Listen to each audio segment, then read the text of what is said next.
Greetings and welcome to the Prime Directive. I'm your host Jefficho, and today we're going to run through more of Captain Kirk's love interests. In Season 3 of Episode 2, we meet Elaan of Troy as the love interest of Captain James T. Oh, I see what you did there, Ellen of Troy. Clever girl. Well, let's run through the episode and see where she ranks up.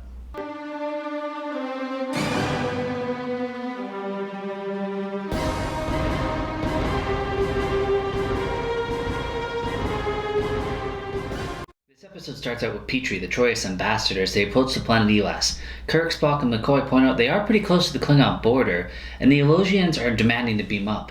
The Dolman beams up and it is Elaan of Troyus, and everyone kneels for her because she's a very demanding woman. She gives Kirk permission to escort her to her quarters, and we find out that she is to be the wife of the ambassador's ruler.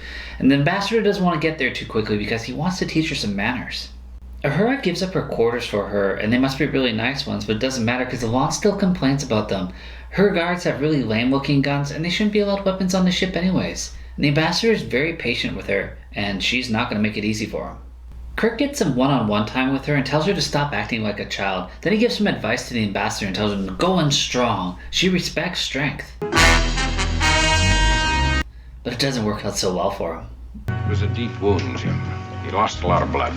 But he'll recover. If I recover, it will be no thanks to you, Captain. That's what I said. Talk with her, not fight with her. Spock detects sensor ghosts, kind of like a cloaked ship, and Scotty complains about the Elosians running around engineering, and, nice outfit. She calls them inferior, but her ship runs on nuclear power, so who's really the advanced civilization? Kirk has to dish out some more parenting. Courtesy is for everyone around here, and you'll find you won't be able to exist on Troyus without it. Mr. Scott, our chief engineer, has shown you his engineering department. That's a courtesy. You respond by saying thank you. The Federation High Commission is going to attend the wedding, so the pressure's on. In sickbay, the ambassador is asked by Chapel, why, if Elation girls are so crazy, are men so attracted to them? That's cute of you to ask, Christine. They're all crazy, but they actually have a biochemical tear that enslaves a man's heart. With the ambassador held up in sickbay for the next few weeks, Kirk goes to visit and says he's going to have to train her on how to be civilized. Kirk, who's not quite a well-trained diplomat like Picard, talks down to her many more times till... That's another one of your problems. Nobody's told you that you're an uncivilized savage, a vicious child in a woman's body, an arrogant monster.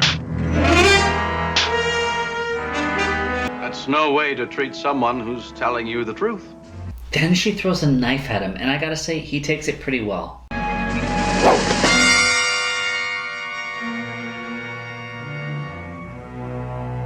Tomorrow's lesson will be on courtesy. In engineering, there's an Elosian spy who must be working with the Klingons or something, and he's just screwing around with instruments. I love the paralyzing face grab, and then he hides the body by the entrance. Even if you close the door, it's the first thing people are going to see.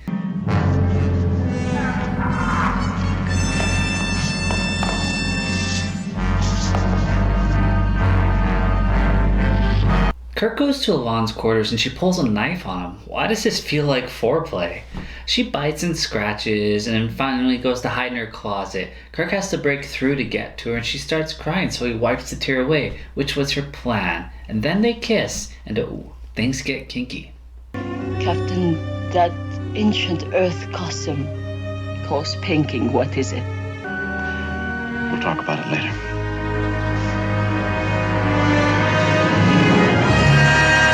Kryton is like the slowest saboteur, and Watson's neck got snapped, and Spock threatens a mind meld on him, so he phasers himself to death. Now, we'll never know what systems he affected. Elaan tells us Kryton was in love with her and wanted to stop the wedding. She's much cuter when she's affectionate, and I'm pretty sure Kirk had implied sex with her. Spock walks in when they're making out. Why is it always him who walks in on Kirk? Spock and McCoy tell Kirk about the tears of love, and I think Elaan's got a plan to destroy Troyus and use the captain. The Klingons are revealed, and they're heading to them at warp, but Scotty finds antimatter pods in the engines, and if they go to warp, they'll explode. So they call the Klingons bluff, and they fly right by them. The Klingons wanted the Enterprise to go to warp, so they explode, and they can't be blamed for it. Spock tries to understand why the Klingons value this system, and Kirk realizes he's compromised, so he gets Spock to cover for him. How many times has he had to do that? Even Mirror Universe Spock covered for him. Best first officer in the fleet. Though, if I had to choose the first officer, I'd probably go for T'Pol, for aesthetics.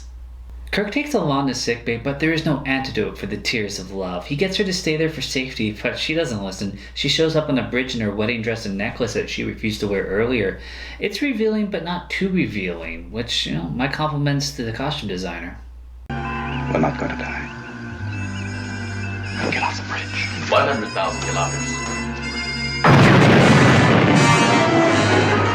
He's past us. All shields held. The Klingons fire on them and tell them to surrender. Apparently the ship can't maneuver fast enough to deal with them without warp capabilities. I feel like one of us doesn't have the correct understanding here. If I'm wrong, fine, but I don't think they use warp speed to turn and maneuver a ship in battle. Only Picard would do that. It's his maneuver, so maybe they just haven't locked down the definitions of their ship's propulsions. Spock detects that Elaan's necklace is actually made of dilithium crystals, which now explains why the Klingons want the sector, because it is a common rock on her world. Kirk tries to negotiate terms, but Klingons want unconditional and immediate. They use the crystals even though they're the wrong shape and haven't been tested. They maneuver at warp 2 and then fire a spread of photon torpedoes, badly damaging the ship. Elaan doesn't understand why they don't finish them off. My kind of girl. Kirk resumes course and she asks him to beam down for the ceremony, which it doesn't seem like he's gonna. She gives him her knife and asks him to remember her, and he says he has no choice. Their goodbye saddens me. Bye.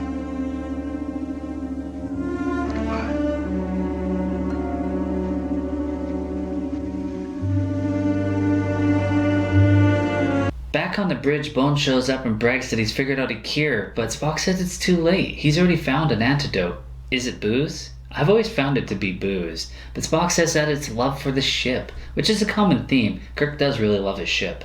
Elaan might be a biochemical produced love, but it's still love and Kirk felt it, so it counts. She ranks up pretty high. I wish he had a wall with all his women and the ranking for them. That'd be pretty sweet. As always, thanks for watching. Energize.